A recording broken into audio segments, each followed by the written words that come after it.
Hermanos, Dios los bendiga a todos en el nombre del Señor Jesucristo. Estamos en la serie 3 señas de una iglesia sana y el título de la exposición del día de hoy es Sirviendo ordenadamente al Señor. Sirviendo ordenadamente al Señor. En el siglo XVIII, el pastor bautista de nacionalidad escocesa Alejandro MacLaren escribió lo siguiente: una oscura tribu de esclavos salidos de Egipto y sumergidos en el desierto luego de 40 años, salen con un código sintetizado en 10 frases muy breves pero completas, donde está entretejida la moral, la religión tan libre de ideas locales o nacionales y tan relacionados con los deberes, que sus códigos, luego de 3000 años, son autoridad en la mayoría de los pueblos civilizados. Por tanto, es correcto decir que la visión divina fue tanto para Israel como para toda la humanidad, y que la Iglesia del Señor debería ser faro que alumbre al mundo entero, como usando el código del Sinaí se puede vivir ordenadamente.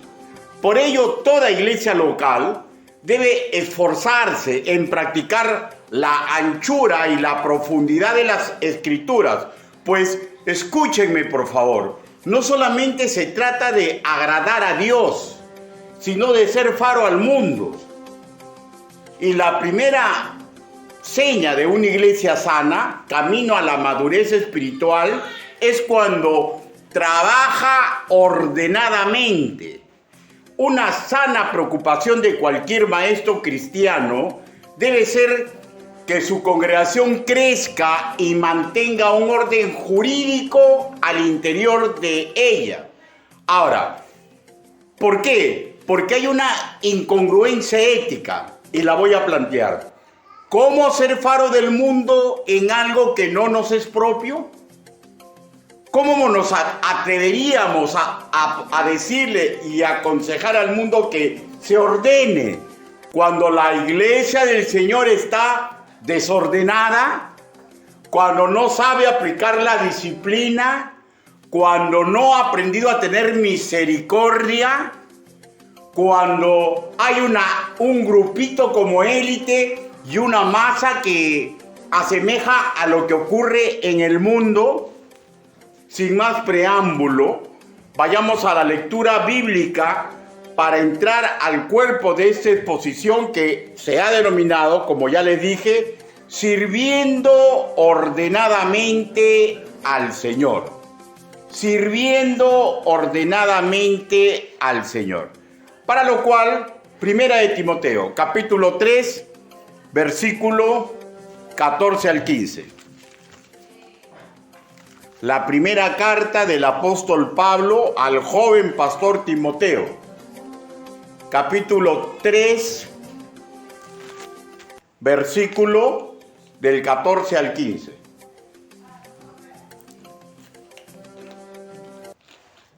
¿Lo tenemos?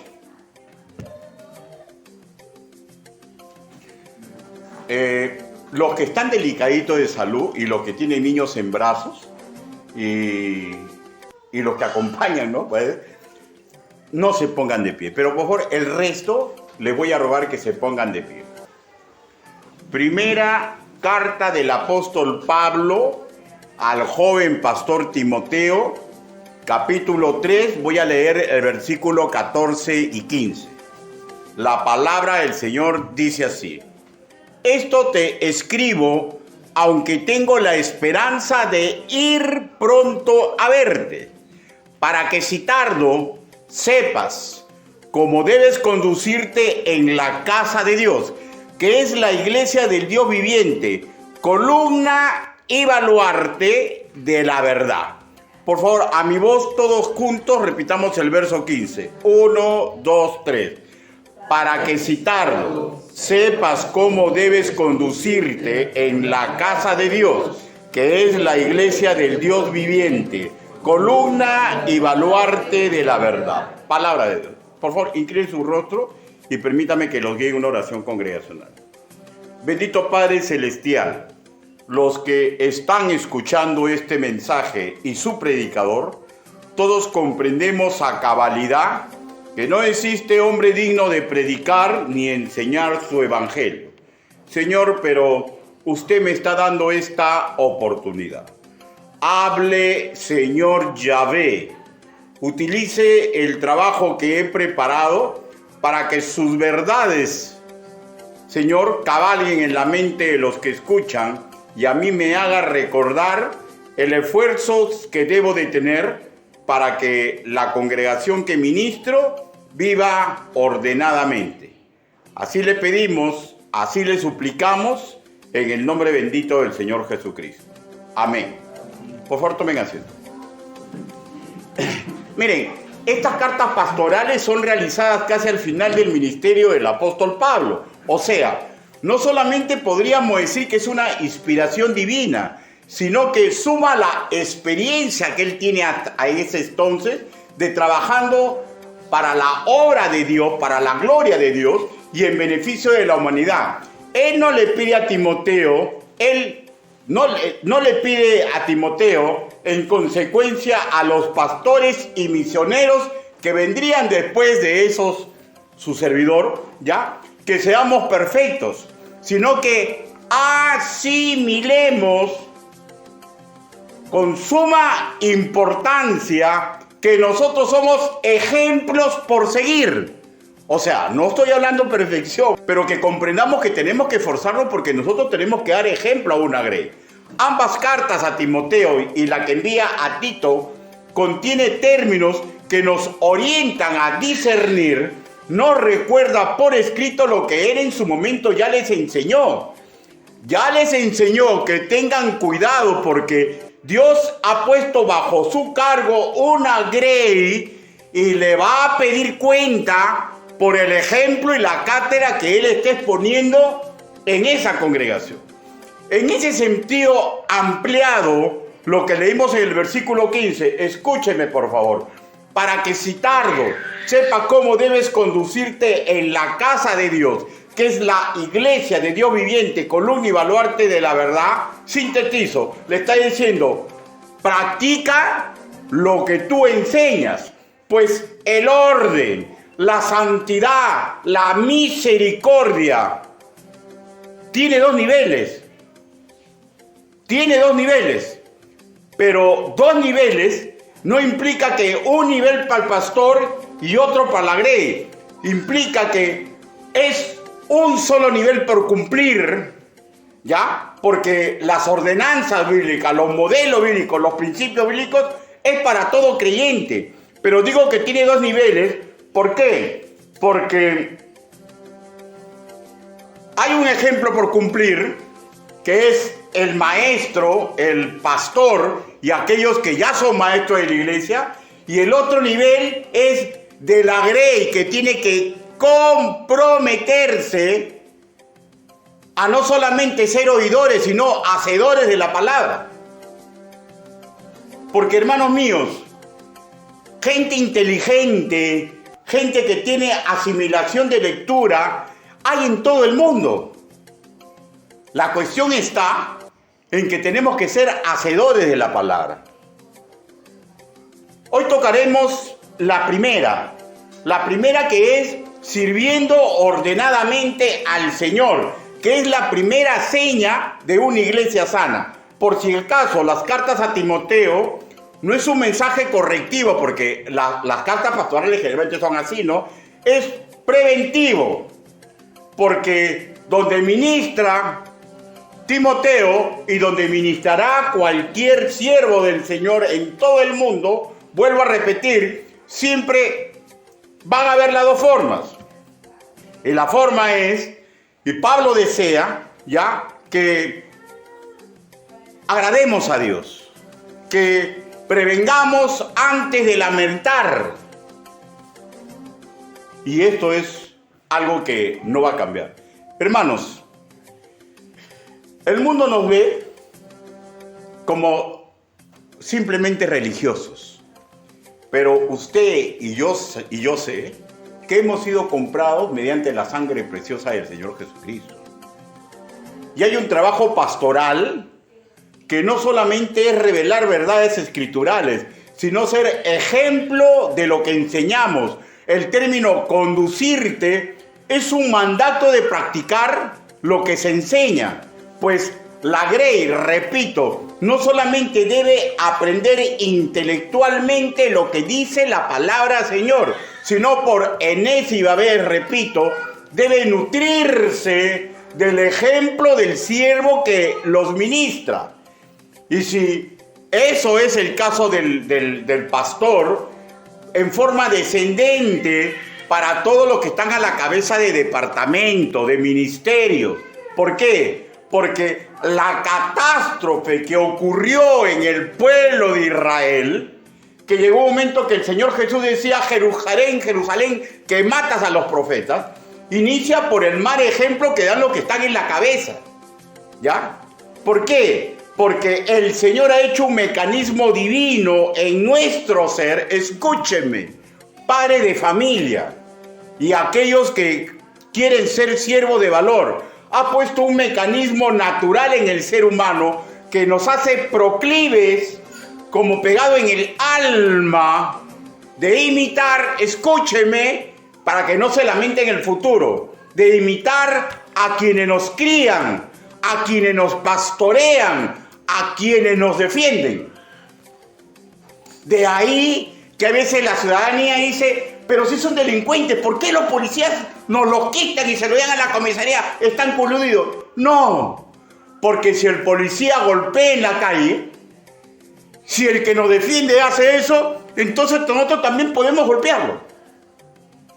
Porque está pegado en el alma del ser humano imitar a sus autoridades. Todo lo que usted hace como padre y madre, tenga cuidado, porque a la larga puede significar llantos de sangre. Cuando usted vea que su hijo, su hija, repite lo que cotidianamente ve que usted hace. Lo mismo en la casa, lo mismo en la calle con las autoridades seculares, lo mismo en una iglesia. Lo mismo en una iglesia. ¿Por qué? Porque el mecanismo con el cual Dios ha construido al ser humano lo hace proclive a imitar lo que hacen los que están en autoridad. El término casa de Dios puede usarse por la construcción donde congregamos, pero el sentido aquí no es para la construcción, sino para la familia espiritual. ¿Ya? O sea, esta segunda metáfora es la más apropiada, que cuando dice casa de Dios está refiriéndose a la familia espiritual. ¿Por qué? Porque implica que la casa de Dios, no solamente estamos hablando del templo, sino la casa de Dios es el mundo en general. Y donde nosotros vayamos, tenemos que aprender a conducirnos ordenadamente, porque somos faro del mundo. El término cepas que hemos leído procede de la palabra griega oida, que describe la posesión de un conocimiento o la habilidad para alcanzar una meta deseada. O sea, el quid del asunto sería dilucidar cuál es la meta que Pablo le pide que alcance o que se esfuerce en alcanzar el joven pastor Timoteo. En lo personal, todo pastor debe tener como meta principal imitar a Cristo y servirlo correctamente. Pero por la construcción de este versículo, le está diciendo, esfuérzate, quema tu carne, tú eres un hombre común y corriente, pero tienes que comprender que los ojos de los congregados están observándote, pesándote, y tú lo vas a influenciar sí o sí, para bien o para mal. La línea del pensamiento que presenta el versículo 16 que hemos leído, ¿ya? El sentido derivado, la meta consecuente, es que él tiene que formar a los demás, a los hermanos puestos bajo su cargo, para que aprendan a comportarse como columnas y baluartes de la verdad. Y si es un principio educativo, escúcheme. El delincuente aprende a ser delincuente no en la calle, lo aprende en la familia. ¿Ya? El alcohólico aprende a ser alcohólico no en la calle, en la familia. ¿Ya? El mujeriego, el chismoso, y podríamos hablar un montón de situaciones, el bronquero, ¿ya? Lo aprende en la casa, no en la calle. ¿Ya? En la calle simplemente avalan lo que ocurre en la casa. Nadie deformado en la calle. Somos deformados en nuestra casa. Nadie deformado en el mundo. Somos mal formados en la iglesia. Porque la iglesia del Señor tiene que aceptar todos los errores que traen los hermanos y tiene que hacer un ejemplo de que sí se puede superar. Por eso es de que el mundo cuando dice, ese pastor ha sido alcohólico, ¿qué me puede enseñar? Es un ejemplo, hermanos míos, de lo que Cristo puede hacer y volverle a cualquier ser, sin importar las falencias de formación y de comportamiento, en columnas y baluartes de la verdad. Las columnas de un país en lo secular no empieza en la política de Estado, empieza en la buena formación moral que le dan los padres a los hijos. ¿Ya? Porque el principio educativo es cría al niño en tu verdad, y aun cuando fuere viejo, y no es lo mismo en la casa. ¿Se acuerdan ustedes del hijo pródigo? Ese era pero bravazo, ¿eh? Quería la herencia para irse a perder. Y sin asco le dijo, yo quiero estar con chicas de la calle, pues, ¿no? Quiero chupar, quiero el tongolele, quiero el vacilón. Yo mismo soy. Tú dame mi plata nomás, papito. Y se fue y lo hizo, pues, ¿no? Pero ¿se dan cuenta ustedes cuando se gasta todo el billete? Él había estado con prostitutas, con vividores. ¿Saben cómo es un vividor, no? Tengo conocido vividores, ¿no? Que están la gente chupando y ellos saben hacer todos los trucos de la baraja, todos los trucos para seguir chupando gratis. ¿No? Vividores, ¿no? ¿O no? Todo lo que han chupado saben cómo es esa vaina, ¿no? Pero cuando él se le acaba la plata, él no se vuelve un chulo, ¿eh? Porque él vivía rodeado de mujeres de la vida y vivía rodeado de chulos. Él no se ve de chulo, él no se ve de vividor. Él dice, no, él quiere trabajar y agarra el oficio más bajo. ¿Por qué? Porque eso lo han inculcado en su casa. Es un perdido, pero sus raíces están sembradas por una familia. ¿Ya? Es tal así que él cuando habla y dice, no, en la casa de mi padre, y acá no se atrevía a comer la comida de los cerdos. ¿Saben por qué? Porque consideraba que eso era un robo. Formación de casa. O sea, lo que lo formaron en la casa le sirvió para que él evalúe su vida y se dé cuenta lo que había perdido. El ser luz del mundo, hermanos míos, es una misión colectiva que tiene que ser aprendida e imitada por cada creyente de su propio pastor. El ser un buen ciudadano tiene que ser aprendido por los padres, de los padres, hermanos míos. ¿Ya? Yo no gano mucho dinero, ¿eh? No gano mucho dinero. Sin embargo, tengo arbitrios que pagar. Y hay veces cuando llega, y llega pues de 4 o 5 años y me pongo cabezón. Y mis hijos ven, papá está llegando. ¿Qué vas a hacer? Voy a sacar un préstamo para pagar. ¿Pero cómo te hacen endeudar? Es que hay que pagar. Y se paga, y se paga, y se paga. ¿Por qué? Porque está sembrando el ejemplo en los hijos. Está sembrando el ejemplo en los hijos. Hermanos míos, el ser luz del mundo es una misión colectiva. Y con respecto a la verdad de Cristo, la iglesia tiene mucho que hablar. Pero con respecto a los deberes ciudadanos, una familia, padre, madre, hijos, tiene mucho que hablar. Ahora, no se chusea, porque si hemos equivocado el camino, siempre Dios nos da la oportunidad para reiniciar un Génesis. Una iglesia sana, camino a una madurez plena, es aquella donde el ordenamiento jurídico está en base a la moral y al respeto de lo escritural, como cosa sumamente importante. La enseñanza y práctica por enésima vez corre a cargo del pastor principal, sus oficiales y consecuentemente que la grey se comprometa a seguir el camino glorioso de pureza, misericordia y orden.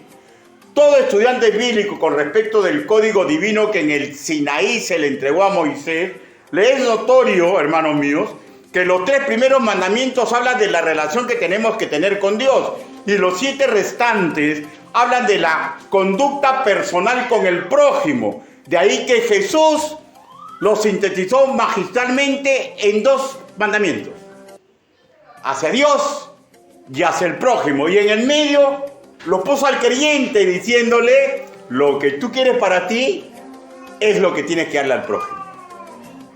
¿Y qué es lo que yo quiero para mí? Verdaderamente respeto a las ideas. Yo no quiero más oro, yo no quiero más salud, y de verdad no quiero más plata, no quiero más salud, no quiero más poder. Yo lo que quiero es aprender a amar a Dios, porque en la medida en que yo aprenda a amar a Dios, yo aprenda a suspirar por Dios, voy a aprender a suspirar por mi esposa. Voy a aprender a suspirar por mis hijos, hablando como en película mexicana, aunque mal paguen. ¿Ya? Porque el amor es sacrificado. Pero no te puedes enamorar del ser humano. No puedes respetar al ser humano si metódicamente estás irrespetando a Dios y no le estás demostrando amor. Y el creyente está en el medio. Porque el segundo es parecido al primero. Pero la base de todo es amar a Dios. El teólogo bautista Dana, en su manual de eclesiología, escribió lo siguiente: por política de la iglesia entendemos aquellos principios prácticos que determinan la dirección de una iglesia. Entonces surge en automático la siguiente interrogante: ¿cuál es la fuente que sirve como base de autoridad para toda la vida eclesial, para que una iglesia comprenda que esté en la sana doctrina? Y la base que orienta lo eclesial, hermanos míos, no es la tradición, pues si así fuera estaríamos copiando el defecto doctrinal de los fariseos y de la curia romana. No es lo emotivo, porque si es lo emotivo estaríamos copiando el carismatismo en los cuales caen muchas congregaciones del Señor. Nuestra base para ordenar en lo eclesial viene de las Escrituras. Por eso que a los bautistas nos acusan incluso de que somos fríos. ¿Por qué? Porque mis emociones van detrás de lo que dice la palabra del Señor. ¿Ya? Llegamos hacia el primer punto. La base de autoridad en asuntos congregacionales son las Escrituras. Segunda de Timoteo, capítulo 3, versículo del 16 al 17. Segunda de Timoteo, capítulo 3. Es un versículo harto conocido. Segunda de Timoteo, capítulo 3, versículo 16 y 17. Y dice así: toda la Escritura es inspirada por Dios y útil para enseñar, para redarguir, para corregir, para instruir en justicia, a fin de que el hombre de Dios sea perfecto, enteramente preparado para toda buena obra. Hermanos, todo el ordenamiento en cualquier tema que se desee tratar con respecto de la misión, visión de la iglesia local y el comportamiento de los creyentes, tiene que poner por base la Escritura. Porque si usted se pone a pensar, todos los términos que se han usado, todos son educativos. Y sabemos que la educación divina no solamente implica aprender, sino implica poner en obra. ¿no? Regresemos a 1 de Timoteo, capítulo 1, versículo 8. Dice: pero sabemos que la ley es buena si uno la usa legítimamente.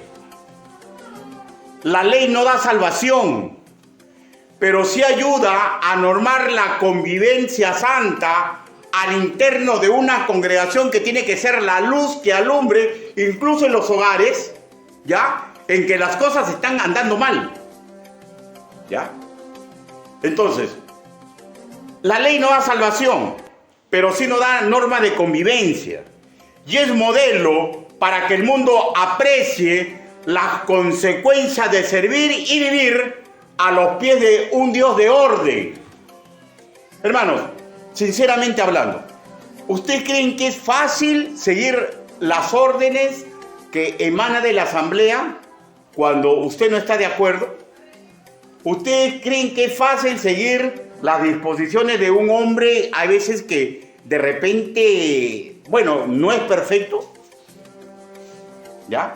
Pero cuando aprendemos el orden de la iglesia, nos damos cuenta que si yo puedo ser ordenada en un sitio con personas que no tienen mi misma sangre, ¿no podré ser ordenado en mi casa? Si puedo tener misericordia por personas que no conozco y a veces hasta me tratan mal, ¿no podría hacer lo mismo en la casa? En la casa siempre es más difícil, ¿ya? ¿Saben por qué es más difícil? Porque hay lazos emotivos. Pero repito, los bautistas tenemos que ser más que emociones. Tenemos que confiar en lo que dice la palabra del Señor para que el Señor agradado inunde de bendiciones donde solamente vemos, a veces, maldiciones. ¿Y saben por qué, hermanos míos?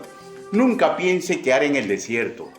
Aramos de la mano de Dios en corazones humanos porque los amamos. El día que deje de amar a mi esposa y deje de amar a mis hijos, me voy a comportar como el mundo quiere que me comporte. Pero el amor que le tengo a ellos implica que tengo que aprender a quemar mi sangre, mi carne, para intentar imitar al Señor Jesucristo con patrones escriturales. Es difícil, recontra difícil. Porque a veces da ganas de... ¿O no? ¿O no? Sí, es la verdad. ¿Y saben por qué es difícil? Porque los lazos emotivos son fuertes. Pero si en la Biblia dice que podemos hacerlo, yo estoy convencido que sí lo podemos hacer. Un modelo y enseñanza de aplicación usando las escrituras incentiva la libertad de conciencia, incentiva el aprender a desarrollar dependencia del Señor y no del pastor. Ahora, y esto también incentiva en la casa, incentiva a la mujer a no desarrollar la dependencia del hombre, sino la dependencia de Dios. También le implica al hombre desarrollar dependencia de Dios y no de la esposa. Porque hay veces cuando la esposa hace las cosas de cuadritos, me quiero matar, ¿no? Me quiero jalar los pelos. Pero cuando aprendemos a depender de Dios, tenemos más aguante. Y al revés también. Cuando el hombre se las trae y la mujer depende mucho del hombre, pero se aprende a depender de Dios, escúcheme por favor. La paz de Dios inunda el corazón del creyente. La paz de Dios inunda el corazón del creyente. En base a la autoridad de las Escrituras, aprendemos a tomar decisiones, responsabilidades. Hermano, yo a veces siempre escucho de muchas jovencitas, yo me voy a fijar en él porque es un líder. Y yo sonrío nomás, ¿no? Porque no sabe lo que está diciendo. ¿Y saben por qué? Porque cuando nos casamos los hombres, dependemos mucho de las mujeres. El líder termina no siendo tan líder, ¿ya? Y las mujeres, las liberales, terminan no siendo tan liberales. Porque aprendemos a coexistir, ¿ya? Entonces, ¿ustedes han escuchado mujeres solteras que detrás de un gran hombre hay una gran mujer? Muchas veces los hombres somos para tomar decisiones y la que nos impulse es la mujer, ¿ya? La que nos impulse es la mujer. Y hay veces ocurre lo contrario, ¿no? que la mujer es timorata para tomar decisiones y el hombre con cariño le hace ver que es el camino correcto. Hermanos, los prototipos que nos vende el mundo solamente nos causan afán, hermanos. Mujeres solteras y hombres solteros, busquen una mujer o un hombre, de acuerdo a las circunstancias, que su corazón palpite por Dios y dejen que Él acomode sus virtudes, sus defectos, para que le complemente a usted. No estén buscando un hombre líder, ni estén buscando una mujer fraganciosa, porque la hermosura, hermanos míos, y la capacidad para dirigir terminan como termina todo, en achaques. Los cuerpos primorosos, ¿no? Los cuerpos primorosos terminan con varices. ¿Está bien o no? Y los hombres líderes terminan en bastón. Y terminan que a veces los hijos o la mujer tienen que ayudarlo a bajar las escaleras. Así que no busquemos prototipos del mundo. Busquemos, hermanos míos, un hombre o una mujer con el corazón de Dios. No estén buscando iglesias grandes, que tienen esto. Busquen una iglesia, hermanos míos, ¿ya? Que aprendan ahí a amar y a respetar a Dios. Porque eso es lo que Dios quiere para nosotros. Primera de Timoteo, capítulo 1, versículo 19. Primera de Timoteo. La base de la autoridad en los adultos congregacionales es la iglesia. Primera de Timoteo, capítulo 1, versículo 19. Dice: manteniendo la fe y la buena conciencia, desechando la cual naufragaron en cuanto a la fe algunos. Ya, mediante las escrituras, usamos la ley, el orden, la santidad, la misericordia. Nos hace desechar tradiciones que mellan la dignidad de Cristo. Mediante las escrituras aprendemos a separar el mito de lo real para no naufragar. Una congregación donde se enseña con buena conciencia, en líneas generales, no se está igualando con el mundo, sino está manteniendo una distinción de fe y prácticas que derivan de las escrituras. Primera de Timoteo, capítulo 5, versículo del 1 al 2. Primera de capítulo 5, dice: no reprendas al anciano, sino exhórtale como a padre, a los más jóvenes como hermanos, a las ancianas como a madres, a las jovencitas como hermanas, en toda pureza. Una iglesia, hermanos míos, que sana, que seguiría en base a las escrituras, nos enseña cómo exhortar a un pastor. Nos enseña cómo considerar a las damas, a las solteras, a los solteros, a los que visten canas, ¿ya? Como si fueran nuestros padres biológicos, ¿ya? Yo siempre repito, ¿no? Y no me va a cansar de repetir, que aquellas mujeres que más o menos tienen mi edad, por ejemplo, Silvita, por ejemplo, ¿quién más por acá más o menos que tengan, o que estemos ahí? Ya, yo las tengo que ver como que ella nació del vientre de mi madre. Y cuando veo a Mónica, cuando veo a Grecia y a todas las demás niñas que veo acá, tengo que verlas como si hubieran nacido del vientre de mi esposa. ¿Ya? Igualito a los jóvenes. Tengo que verlo a los jóvenes como si hubieran nacido del vientre de mi esposa, como si fueran mis hijos. Eso me ayuda a librarme de la tentación de rebajar a un ser humano o utilizarlo. Pregunto, ¿un hombre que tiene el corazón correcto utilizará a sus hijos? No, ¿no es cierto? Los ayuda a superarse.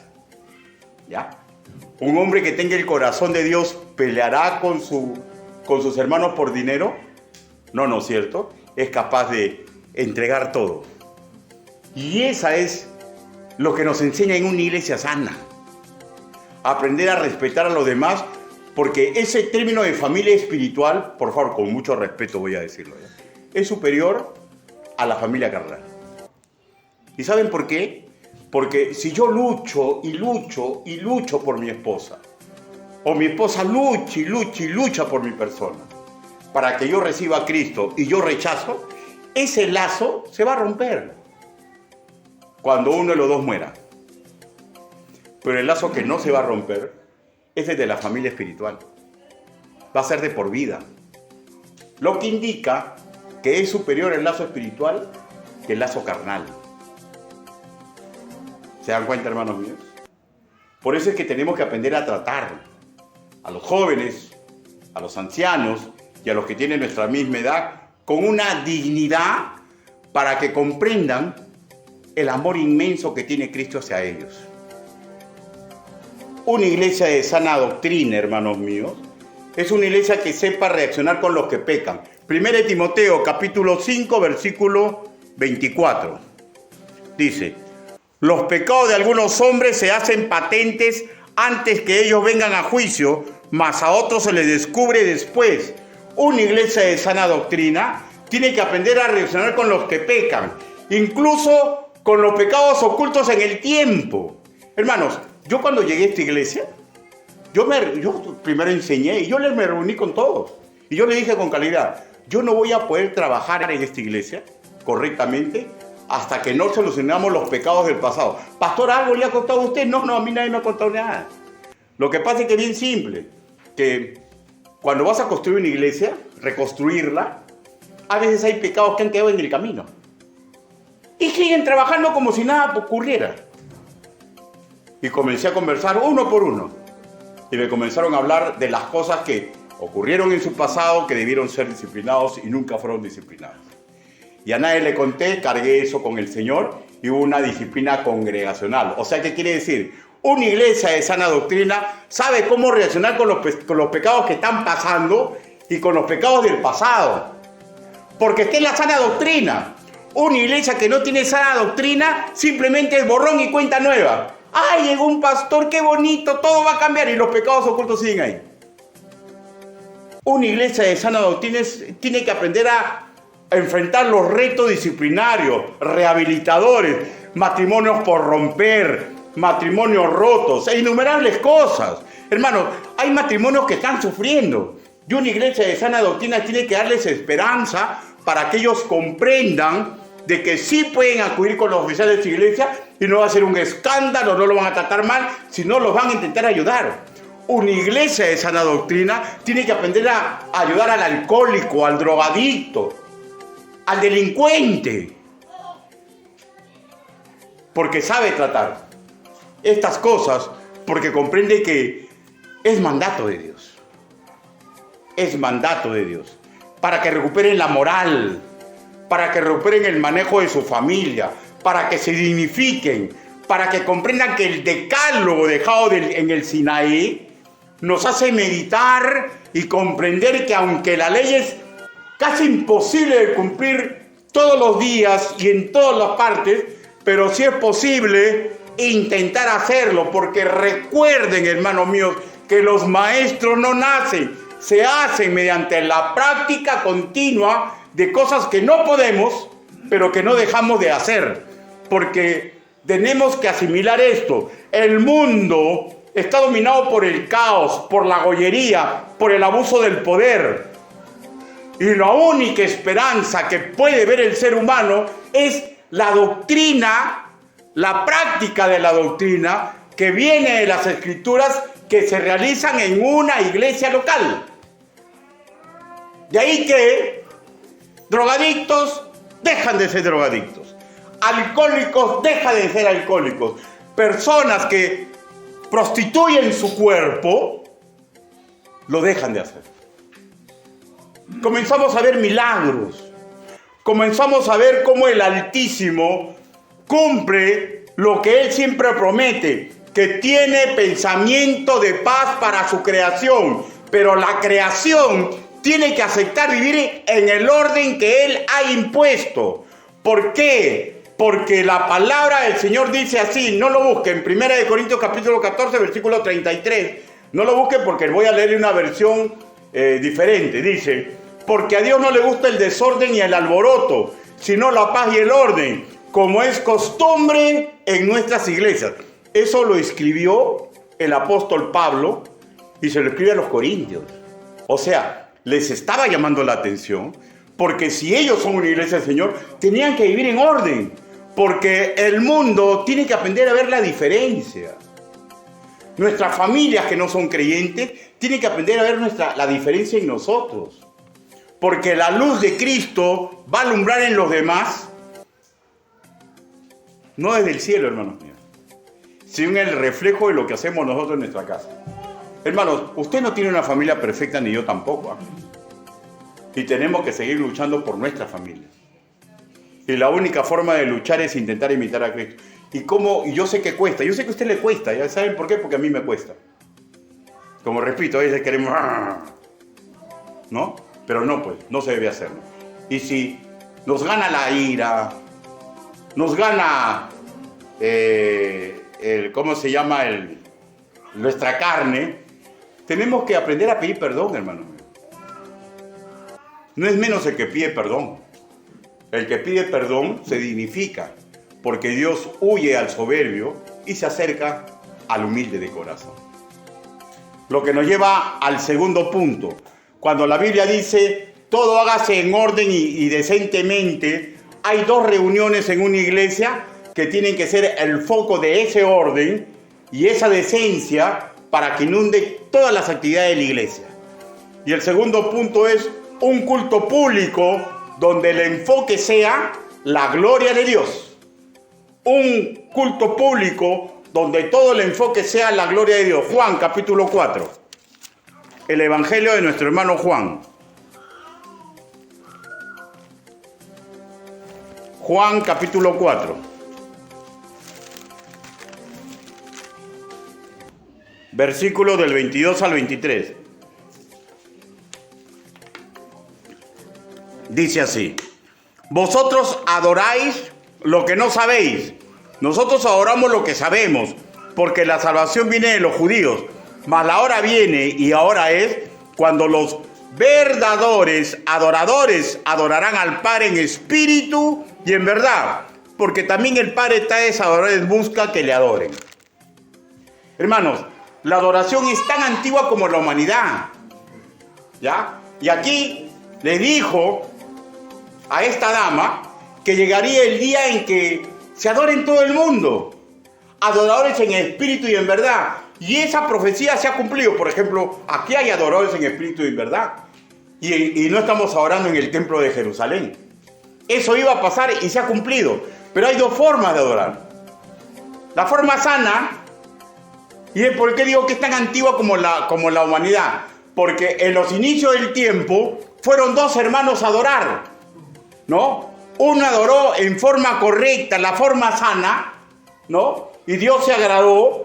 Y el otro, si usted después busca si gusta en Génesis capítulo 4, versículo 5, adoró en forma incorrecta. Y esa es la forma peligrosa y enfermiza de adorar, que no trae ningún tipo de ventaja. Una iglesia tiene que aprender a adorar en forma sana, en forma correcta. Cuando el ministerio del Mesías fue revelado, la iglesia quedó a cargo de la adoración, con el acápite, ¿ya? Que sin la mediación del Hijo Jesucristo no es posible adorar correctamente. Por eso es que si acá podría congregar un jurisconsulto, podría adorar un presidente de la República, pero si no es nacido de nuevo, no se le puede involucrar en la adoración. Porque para adorar, primero tiene que ser hijo de Dios, porque si no, sus oraciones suben y bajan. No se puede adorar correctamente si uno no tiene relación directa con el Salvador, ¿ya? Y si no es con eso, tampoco pueden adorar decentemente y con orden.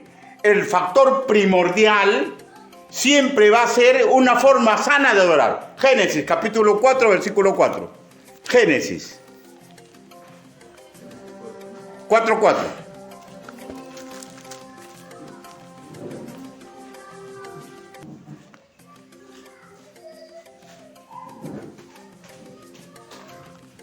Dice: y Abel trajo también de los primogénitos de sus ovejas, de lo más gordo de ellas, y miró Jehová con agrado a Abel y a su ofrenda. Verso 5. Pero no miró con agrado a Caín y a la ofrenda suya, y se ensañó Caín en gran manera, y decayó su semblante. Cuando uno adora decentemente y con orden, Dios se agrada. Y cuando uno adora la champa, no puede agarrarse. Hermano, por si acaso, no estoy hablando de usar o no usar corbata, ¿ya? No estoy hablando de usar o no usar terno, ¿ya? No estoy hablando de usar falda o no usar falda, ¿ya?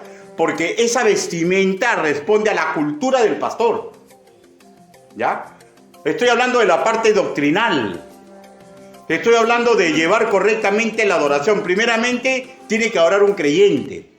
Tiene que dirigir. Estoy hablando de leer la lectura de las escrituras. Estoy hablando de la exposición de la prédica. Estoy hablando de la fe y el credo que se sustenta.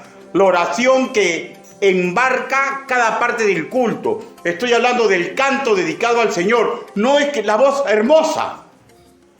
Es la voz de un adorador de Dios que puede tener gallos, ¿ya?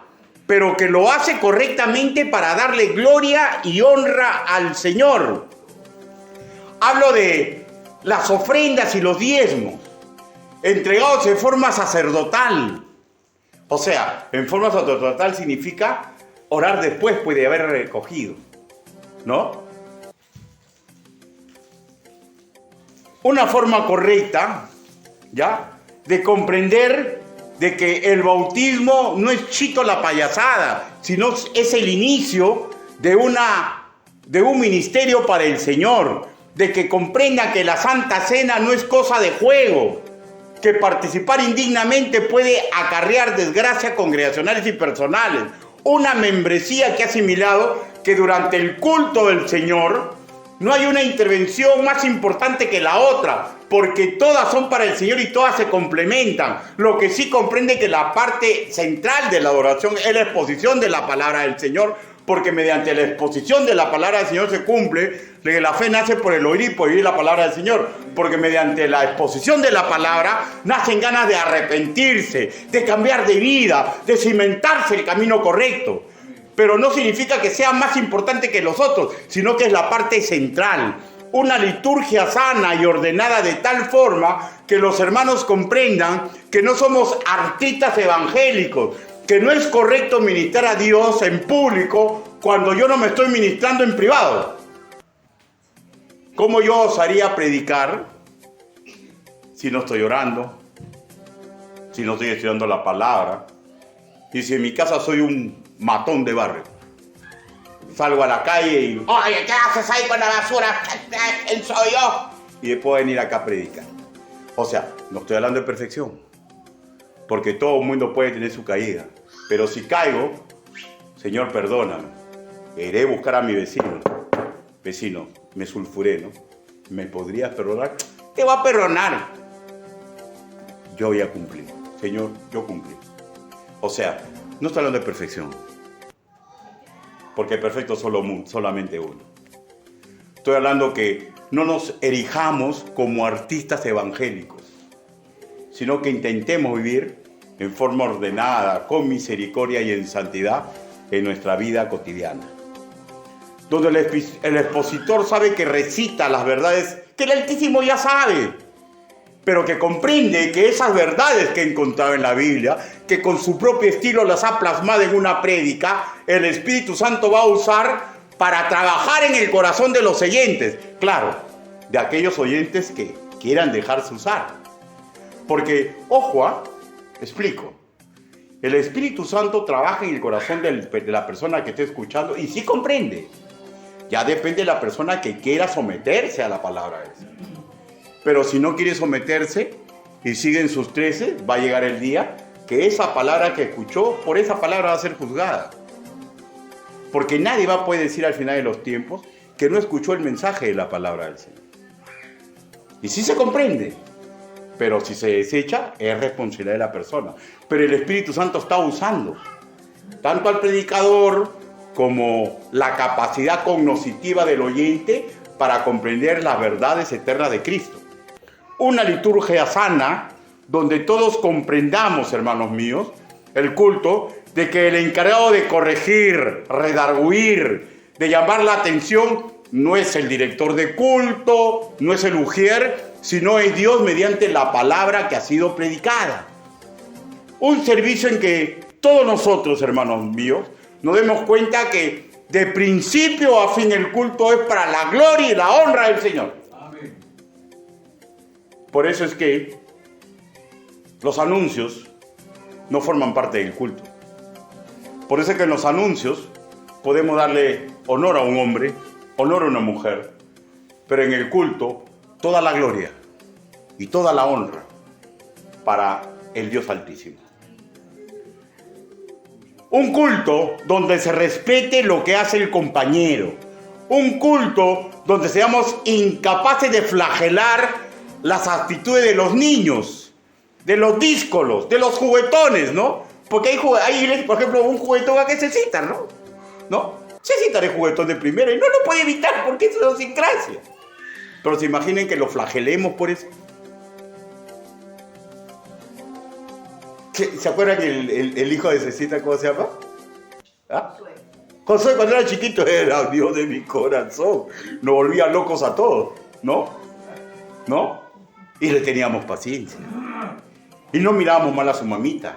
¿Usted cree que el padre no se siente mal cuando el hijo hace un alboroto y está mirando la cara de los demás para ver cómo reacciona?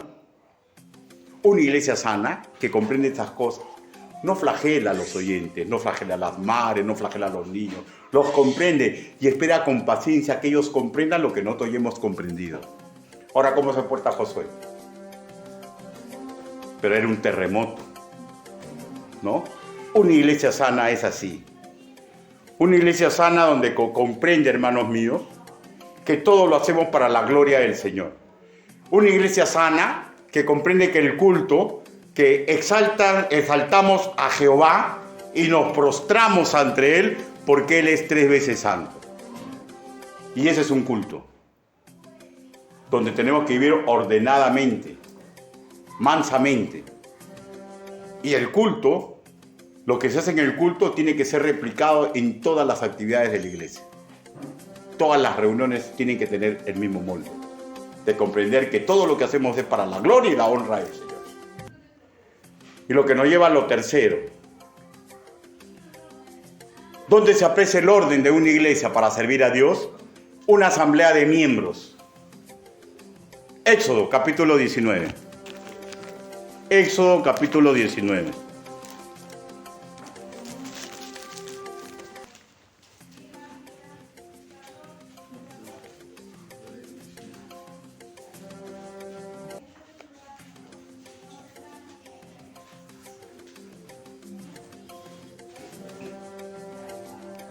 Dice, entonces Jehová dijo a Moisés, he aquí yo vengo a ti en una nube espesa para que el pueblo oiga mientras yo hablo contigo y también para que te crean para siempre. Y Moisés refirió las palabras al pueblo a Jehová. Y Jehová dijo a Moisés, ve al pueblo y santifícalos hoy y mañana y laven sus vestidos. Y así podríamos ver, hermanos míos, esto hasta el versículo 15, ¿ya? El versículo 15 dice, y dijo el pueblo, estad preparados para el tercer día, no toquéis mujer. O sea, y podríamos seguir viendo toda esta parte, y es la primera asamblea de la congregación de Israel. Ahora, ¿alguien en su sano juicio va a pensar que la congregación de Israel se va a reunir con el Padre Celestial manchados? No. Todas las indicaciones de acá hasta el 15 dice, y dijo al pueblo, estén preparados para el tercer día, no toquéis mujer. O sea, ¿qué les está diciendo? Se van a reunir conmigo, sean santos porque yo soy santo. O sea, les está pidiendo con esto no toquéis mujer, no quiere decir esto que tocar a la esposa es impuro. Sino está diciendo, van a reunirse conmigo, purifíquense. ¿Ya? ¿Por qué? Porque una congregación, hermanos míos, es una congregación de seres humanos que saben que tienen falencias, que tienen deseos, ¿ya? Que son imperfectos, ¿ya? Y tienen que aprender a purificarse y comprender que están ante la presencia del Padre Celestial. ¿Alguien en su sano juicio va a ir a una asamblea con Dios con malcriadeces, con prepotencias, con trampas para salirse con la suya? ¿O va a ir a estar guiñando el ojo a alguien? ¿Ah? La congregación de Israel y la iglesia prometida sabían exactamente que cuando se reunían a ver los asuntos del Señor, era como esta primera asamblea del pueblo de Israel. En medio estaba la presencia de Dios Altísimo. Una congregación con sana doctrina es aquella que ha comprendido que están en la gracia, pero no hacen una desgracia a este tipo de reuniones con malcriadeces y falta de respeto. Donde comprenden que es el momento en que no deben haber secretos que dañan, hermano. Las iglesias son dañadas porque se mantienen muchas cosas en secreto. Y todo lo oculto, cuando sale la luz, daña el corazón de los creyentes. Por eso que una asamblea en orden del Señor se lee todos los documentos que salen, todos los documentos que entran, para que la iglesia comprenda lo que está pasando ahí. ¿Ya? Donde el pastor que dirige o el que dirige la asamblea, ¿ya?, sabe que todos pueden opinar, todos pueden hacer uso de su voto en las cosas santas del Señor, donde la minoría tiene que aceptar lo que ordena la mayoría, incluyendo el pastor. ¿Ya? Donde las promesas son ante el Señor y no ante un código legal. Donde se da cuenta del dinero invertido para el Señor, donde la iglesia aprueba los gastos que van a haber el año, porque los gastos no pueden ser a capricho de un hombre y de una mujer. Ahora, no estamos teniendo el desbalance este año, porque 2 años que hemos estado en la pandemia, y todos los balances que teníamos han quedado cortos, ¿no? Teníamos una reunión, por ejemplo, para tal cosa, y ¿cuánto gastamos esa vez? 300 soles, ya 300 soles, y cuando en la práctica ya no son 300, son como 800 soles. Y decimos, ¿qué está pasando? O sea, estamos aprendiendo nuevamente el índice de vida, ¿no? Pero no significa que gastamos porque queremos gastar. O sea, la asamblea aprueba todo. Donde se dé cuenta del dinero invertido el Señor. Donde se den cuenta que la asamblea respeta a su pastor como primera autoridad ministerial, pero que el pastor respeta a la asamblea como la administradora del dinero del Señor. Donde si tiene un reglamento interno, ¿ya?, se ciña a ese reglamento. Y tienen que ver las personas que se van sumando a la iglesia, que una reunión de iglesia es una reunión de príncipes, que comprenden que en medio está Cristo. Y que no son como las reuniones de APAFA, no son como las reuniones de un congreso, no son como las reuniones que hay en el Poder Judicial, que vemos malcriadeces tras malcriadeces, carpetazos, y cada uno quiere hacer lo que quiere, y están luchando por intereses de grupo. Aquí, en una asamblea, luchamos para la gloria y la honra de Dios. Y no lucho para darle ilustre a mi apellido, ni a mi adú, ni a mi chochera, ni a la persona que me cae bien. Luchamos para la gloria de Dios. Y cuando estamos en una asamblea no estoy viendo lo que le conviene a mi familia. Estoy viendo lo que le conviene a Dios. Una iglesia camino a su madurez tiene que aprender a usar el orden jurídico moral, vuelvo a repetir, tanto en el culto como en la asamblea de miembros, porque es el indicativo que se está viviendo en orden. Hermanos míos, le voy a decir, yo he presenciado, hermanos míos, asambleas donde pastores insultan a pastores porque se está disciplinando a un familiar de ellos, donde se acusan que es por venganza. Yo he estado, hermanos míos, en asambleas donde el pastor proponía algo y la primera que se paraba a oponerse era la esposa, y la lugarteniente y la esposa se levantaba por apoyar a la que se oponía al pastor, y la iglesia entraba en crisis. Pero ¿cómo su esposa se le va a oponer? ¿Ya? Yo estaba en ese tipo de asambleas. He estado en asambleas donde cuando tú dabas una norma como debería ser, reclamando para la gloria de Dios, ¡ah!, se molestaban. Y yo le dije a Dios, en mi interna, ¿no? Señor, cuando yo pastoreo una iglesia, voy a intentar que la asamblea sea para la gloria y la honra tuya. Y yo le doy muchas gracias a Dios, porque he pastoreado 13 iglesias y nunca he visto una malcriadez en una asamblea. He visto príncipes y princesas reuniéndose para trabajar para la gloria de Dios. Yo no sé qué habrá visto usted en una asamblea, no lo sé. Pero yo le voy a decir, una asamblea es una reunión santa. Una reunión santa para la gloria y la honra de Dios, que no puede igualarse a una reunión del Congreso, no puede igualarse a una reunión de una PAFA cuando hay cosas turbias, o sin haber cosas turbias uno va predispuesto a decir que está mal todo lo que hace el comité de la PAFA. No puede compararse a nada de eso. ¿Y saben por qué, hermanos míos?